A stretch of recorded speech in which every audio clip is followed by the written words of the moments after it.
நாளைக்கான வீடியோ தாங்க வந்திருக்கு. வீடியோ வந்து சூப்பரா இருந்துச்சு அப்படின்னு தாங்க சொல்லணும். நம்ம அபிஷேக் இருக்கார்ல, அவர் வந்து கௌதம் கிட்ட மாட்டிக்கிட்டாங்க அப்படின்னு தாங்க சொல்லணும். ஐடி ரைட் எல்லாம் கம்பெனிக்கு வந்துட்டாங்க அப்படின்னு தாங்க சொல்லணும். அதெல்லாம் பார்க்குறவங்க சேனலை மட்டும் மறக்காம லைக் அண்ட் சப்ஸ்கிரைப் மட்டும் பண்ணிடுங்க.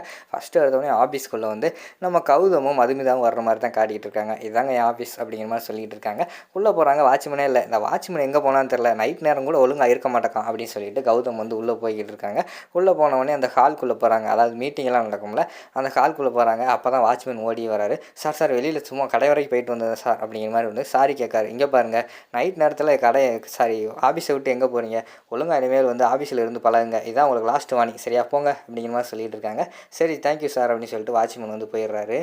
அடுத்த சீனில் பார்த்துக்கிட்டோம்னா டக்குன்னு ஒரு 10 பேர் ஆஃபீஸர் மாதிரி விறுவிறுன்னு உள்ளே வராங்க. வாட்ச்மேன் வந்து தடுக்கிறாரு. வழிவிடையா அப்படின்னு சொல்லிட்டு விறுவிறுன்னு உள்ளே வராங்க.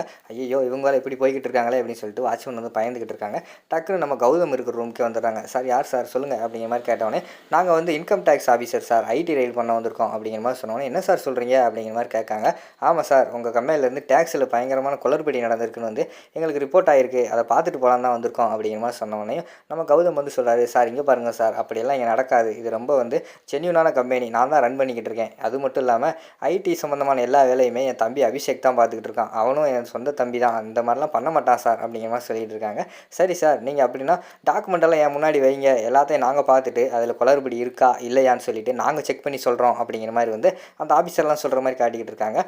இது எல்லாத்தையுமே வந்து அங்கிட்டு ஒரு மேனேஜர் மாதிரி இருக்கார் அந்த கம்பெனியில், அவர் வந்து பார்த்துடுறாரு. அவர் வந்து அபிஷேக்கோட கூட்டாளி. டக்குன்னு வந்து அபிஷேக் கால் பண்ணிடுறாரு.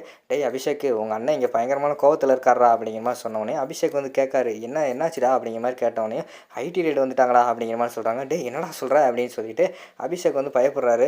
டே இங்கே எனக்கு பயமாக இருக்குடா, இவங்க எல்லாருமே வந்து பேப்பர்ஸ் எல்லாம் கேட்டுக்கிட்டு இருக்காங்க, என்ன பண்ணுறேனே தெரியலை அப்படின்னு சொல்லிட்டு அவர் வந்து புலம்பிக்கிட்டு இருக்காரு. உடனே அபிஷேக் வந்து சொல்கிறாரு, டே நீ ஒன்றும் பயப்படாத, எல்லா பேப்பர்ஸையும் எடுத்து அவங்க கிட்ட கொடு, அதுக்கடுத்து மிச்சத்தை நான் பார்த்துக்கிறேன் அப்படிங்கிற மாதிரி சொல்லிட்டு இருக்காங்க. டேய் உங்கள் அண்ணனுக்கு மட்டும் தெரிஞ்சுன்னா அவ்வளோதான்டா, உங்கள் அண்ணன் ஏற்கனவே வந்து நீதி நேர்மை நியாயம் அப்படின்னு சொல்லிட்டு பேசிக்கிட்டு இருப்பார், அவருக்கு மட்டும் இது தெரிஞ்சுன்னா அவ்வளோதான்டா அப்படின்னு சொல்லிக்கிட்டு இருக்காரு. டேய் ஒன்றும் பயப்படாதா, நான் பார்த்துக்கிறேன்டா அப்படிங்கிற மாதிரி சொல்லிட்டு அவங்க ஒரு பக்கம் பேசிக்கிட்டு இருக்கிற மாதிரி தான் காட்டிக்கிட்டு இருக்காங்க.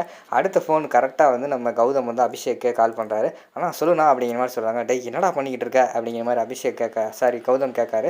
அதுக்கு அபிஷேக் வந்து சொல்கிறாரு, அண்ணே தூங்கிட்டு இருக்கனே அப்படிங்கிற மாதிரி சொன்னோன்னே, டேய் உடனே கிளம்பி கம்பெனிக்கு வாடா அப்படிங்கிற மாதிரி சொன்னோன்னே, ஆனால் எதுக்குண்ணே இந்த நேரத்தில், காலையில் வரேன் அப்படிங்கிற மாதிரி சொன்னோன்னே, டேய் ஐடி ரைடு வந்திருக்காங்கடா, நீ இப்போ வரலைன்னு வச்சுக்கோவேன் கம்பெனியே சீல் பண்ணிடுவாங்க, அது மட்டும் இல்லாமல் நம்ம கம்பெனிக்குன்னு ஒரு பேர் இருக்குது, அது கெட்டு போகாமல் பார்த்துக்கணும், உடனே நீ கிளம்பி வாடா அப்படிங்கிற மாதிரி சொல்லிட்டு இருக்காங்க. அண்ணே வாரண்ணே அப்படிங்கிற மாதிரி சொல்கிறாங்க. டேய் பேப்பர்ஸ் எல்லாம் கரெக்டாக இருக்குல்லடா அப்படிங்கிற மாதிரி வந்து கௌதம் கேட்காங்க. அதுக்கு வந்து அபிஷேக் வந்து சொல்கிறாரு, அண்ணே அதிலெல்லாம் ஒன்றும் பிரச்சனை இல்லைண்ணே அப்படிங்கிற மாதிரி சொன்னோன்னே, சரி உடனே கிளம்பி வா, அவங்க பேப்பர்ஸ் என்னென்ன பேப்பர்ஸ் எல்லாம் கேட்குறாங்களோ அதெல்லாத்தையும் எடுத்து கொடு, உன் ஃப்ரெண்டு ஒருத்தர் இருப்பானே இந்த கம்பெனியில், அவனையும் கூட்டு வா, 2 பேர் சேர்ந்து அந்த ஆஃபீஸர்லாம் கவனிச்சுக்கோங்களா அப்படிங்கிற மாதிரி சொல்கிறாங்க. இந்த கிளம்பி வரேன்னு சொல்லிட்டு அவர் கிளம்பி வராரு. இந்த பக்கம் பார்த்தா நம்ம கௌதம் இருக்கார்ல, அவர் வந்து வீடியோ கான்ஃபரன்ஸில் வந்து வீடியோ கால் பேச ஆரம்பிச்சிட்டாரு. பக்கத்தில் வந்து மதுமிதா வந்து உட்காந்துருக்காங்க. மதுமிதா பார்த்தா அவங்க பாட்டில் படுத்து உறங்க ஆரம்பிச்சிடுறாங்க. உறங்கிட்டே இருக்காங்க. இவர் வீடியோ கான்ஃபரன்ஸ் முடிச்சுட்டு லேப்டாப்பை மூடி வைக்காரு. பார்த்தா அவங்க மதுமிதா உறங்கிட்டு இருக்காங்க. என்ன உறங்கிட்டு இருக்கீங்க, ஐயோ என்னாச்சு, சாரிங்க நான் கவனிக்கலை அப்படிங்கிற மாதிரி சொன்னோன்னே, இல்லைங்க எனக்கு பகல் பூரா பயங்கரமான அலுப்பில், அதனால தான் உறங்கிட்டேன் அப்படிங்கிற மாதிரி சொல்கிறாங்க. சரி சரி இருங்க உங்களுக்கு டீ போட்டு கொண்டு வரேன் அப்படிங்கிற மாதிரி வந்து கௌதம் சொல்கிறாங்க. ஏங்க உங்களுக்கு போடுற டீ நல்லாயிருக்கும், ஆனால் இங்கே வேலை பார்க்குறவங்களுக்கு டீ எல்லாம் நல்லா போடுவீங்களா அப்படிங்கிற மாதிரி வந்து மதுமிதா கேட்காங்க.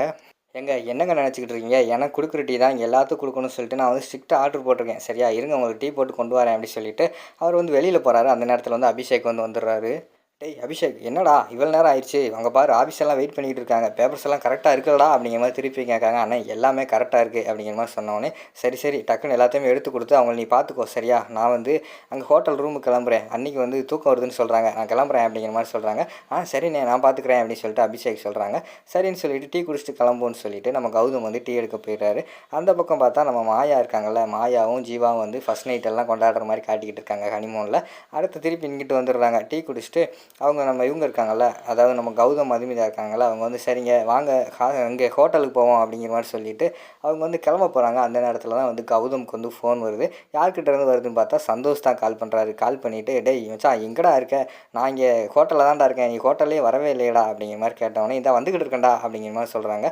டேய் நீ கிளம்ப நேரத்துக்கு டெல்லிக்கே போயிட்டு வந்திருக்கலாம்டா, இன்னுமாடா இந்த ஹோட்டலுக்கு வந்துக்கிட்டு இருக்க அப்படிங்கிற மாதிரி சொல்கிறாங்க. இந்த வந்துக்கிட்டு இருக்கேன்டா, என்னடா விஷயம் அப்படிங்கிற மாதிரி கேட்காங்க.